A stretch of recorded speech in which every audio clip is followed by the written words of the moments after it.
Already they have called us a disgraced nation on account of useless people in places of power. The disgrace is on your head and on the head of your generation. Hey! However God wants to do it, whatever is the will of God, let God's will be done.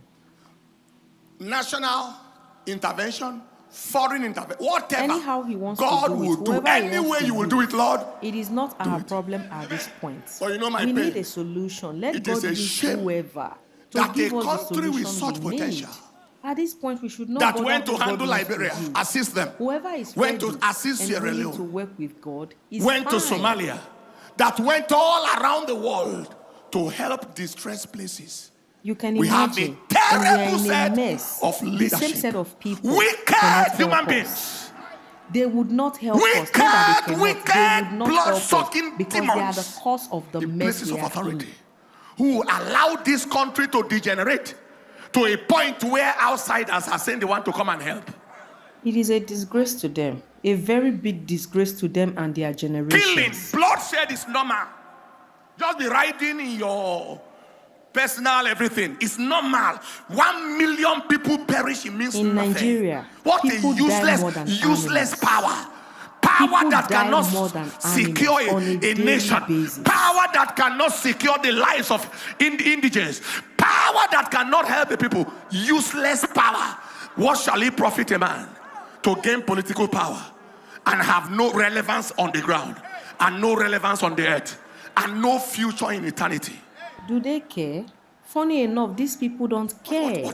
What They don't useless, care what the nonsensical aftermath of their power. actions would be. They are just so ready Amassing for wealth that you anything, will take to so where? long as they are By doing the it from time it. you die At the and you are moment, buried in the grave, they don't all care the about billions the around the future world, aftermath. where will it go? They Vanity don't care upon about vanity. what people will Says the say preacher. about them All is when vanity. they are no more. People don't know They don't what care. they call relevance. There are people who are dead. They cannot be forgotten. And there are people who are alive. And they are remembered for nothing but the suffering of people. You follow what I'm saying? Whatever way God will do it. Let him do it. Already they have called us a disgraced nation on account of useless people in places of power. They have We called don't us even a have shame Didn't you again. hear Anybody it? can help us. Yes, we are shameless. And it is not That is, the you are fault of under the that common clause of Nigerian disgrace. that we are a shameless nation. It is the fault of The our disgrace leaders. is to the head of those who They are caused the it. ones who brought this It's on shame the upon head us. of those who caused it. So yes, the we disgrace agree. is We on are the head shameless. of And we are ready the for people whoever they God set, wants the to elite, use to and save whoever us. is responsible. We are ready. The disgrace We is on your accept. head and on the head of your generation.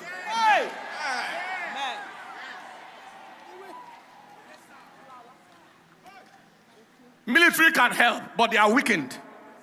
They Some of them are now postplanted people and means them to politicians. weaken them. Funny enough, Military can because help, they are benefiting but they from give the an order and the corrupt people system. give some counter order.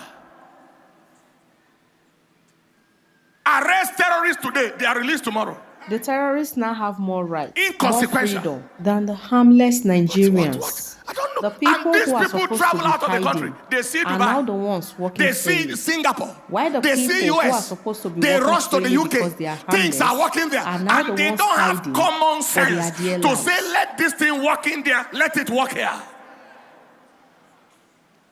Mentality burnt like a psychosclerosis of some sort.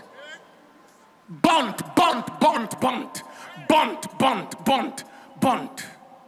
Do you understand what I'm talking about?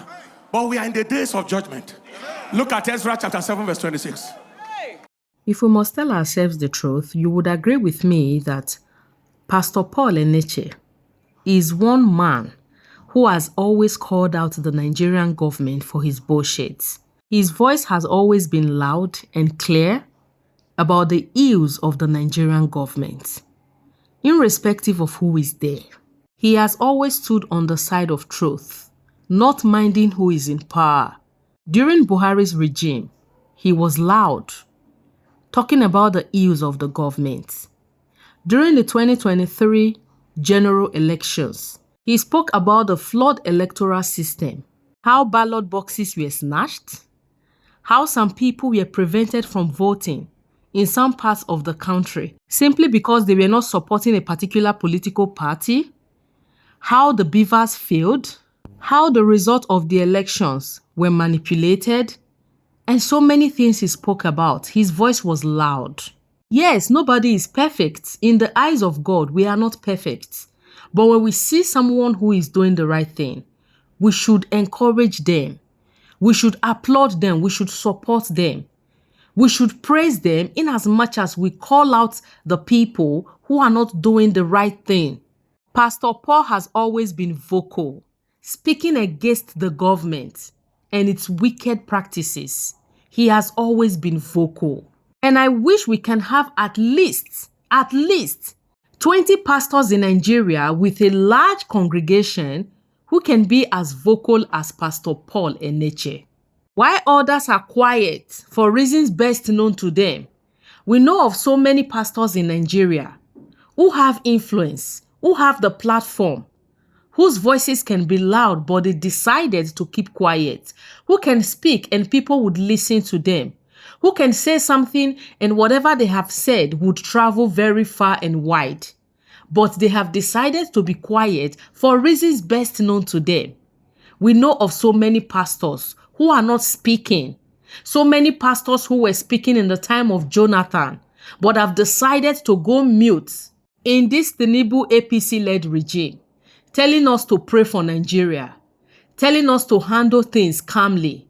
These are the same people who did not take it lightly with Jonathan when he was the president. But now they are taking things lightly with President Tinubu and APC, even though they have done more harm than the previous governments, than the previous leaders we once fought against. They have done worse things, but they are mute. We are not hearing their voices anymore. Now, all they tell us to do is look up to God for help, because they have now realized suddenly that the problems we are facing in Nigeria are spiritual, that Nigeria's problems are spiritual. All of a sudden, the problems of Nigeria are no longer physical. The bad roads are spiritual problem. The substandard hospitals is a result of a spiritual problem. The substandard schools is a result of a spiritual problem. The high cost of food and other basic amenities is a result of a spiritual problem. The high price of fuel is a result of a spiritual problem. The lack of sufficient power supply and the high electricity tariff are results of a spiritual problem. Really? So all of a sudden, all the problems we are experiencing in Nigeria are spiritual. They are no longer physical. So when are the angels, the spiritual angels, coming to put things in order? At least we have been praying for years now.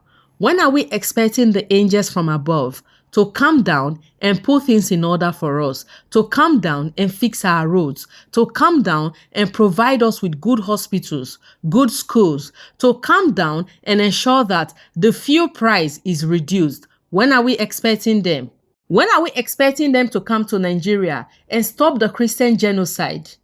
Stop these terrorists, put an end to them, put an end to these bandits, these unknown gunmen and kidnappers terrorizing us. When are we expecting the angels from above to come down and put an end to them? Since we have all agreed that the physical leaders who occupy the seats of power, who are at the helm of affairs, who are in control of things in Nigeria, are not the ones at fault. It is not their fault.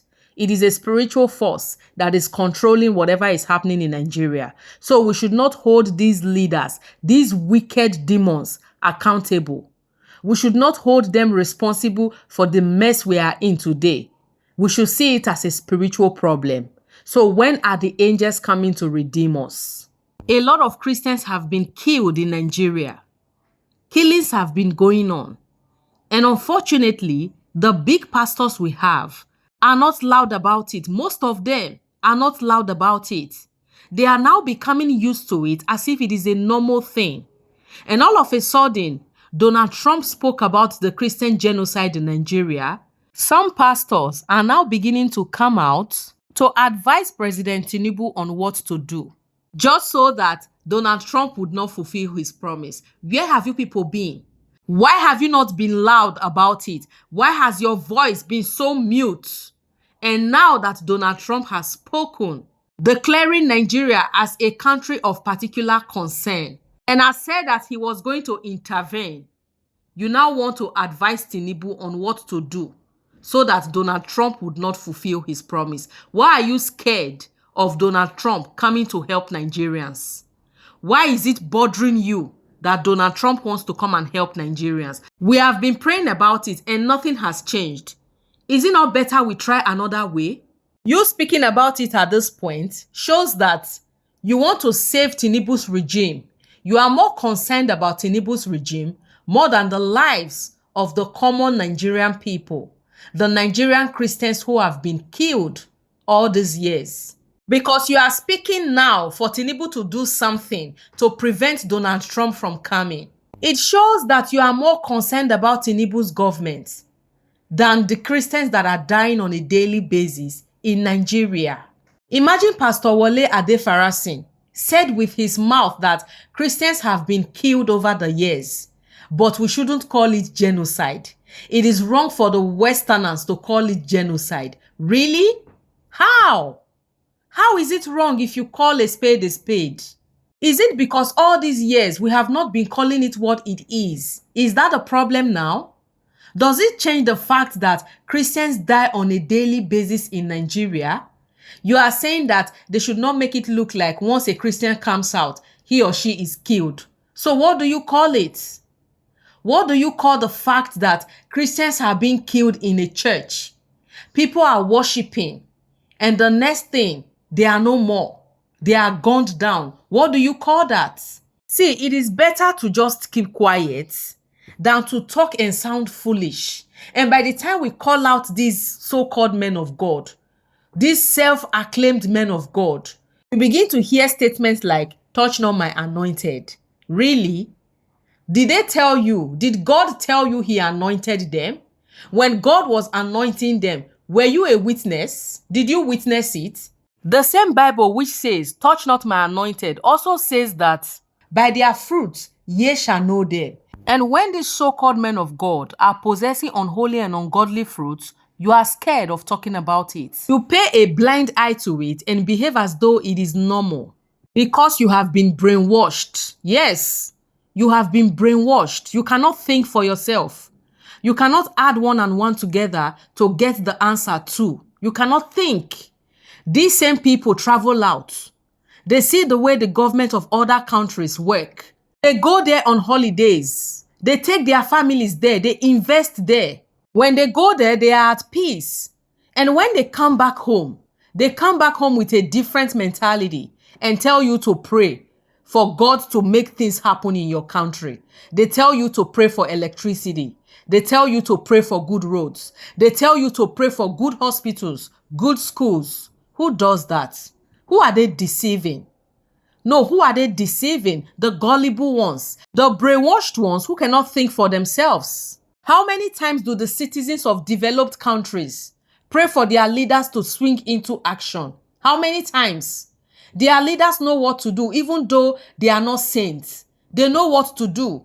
They know the basic amenities of the people. They know what the people need, and they give it to them. Your so-called political and religious leaders go to these countries and enjoy these things. But when they come back home, they tell you to pray. They tell you to pray for your leaders to do these things for you. That it is only by God's intervention that your leaders would do these things for you. We are tired of this deceit. We are tired because it is now looking like the religious leaders are now romancing with the political leaders. They are now on the same page. They no longer care about the interest of the people. Yes, that is what this whole thing is looking like. That is where Nigeria is where it is today. Thank God for the likes of Pastor Paul Enenche, who would always speak out and call out the Nigerian government for its bullshit. I wish we can have more pastors in Nigeria, big pastors with large congregations, who would speak out just like Pastor Paul, without fear of favor, irrespective of the religion or the tribe of the person who is in power. If you call yourself a man of God and you are not calling out the Nigerian government, you are not speaking against the ills of the Nigerian government, ask yourself, who called you? Who are you working for? Who is your master? Is it the God with capital letter G or the God with small letter g? You need to examine yourself.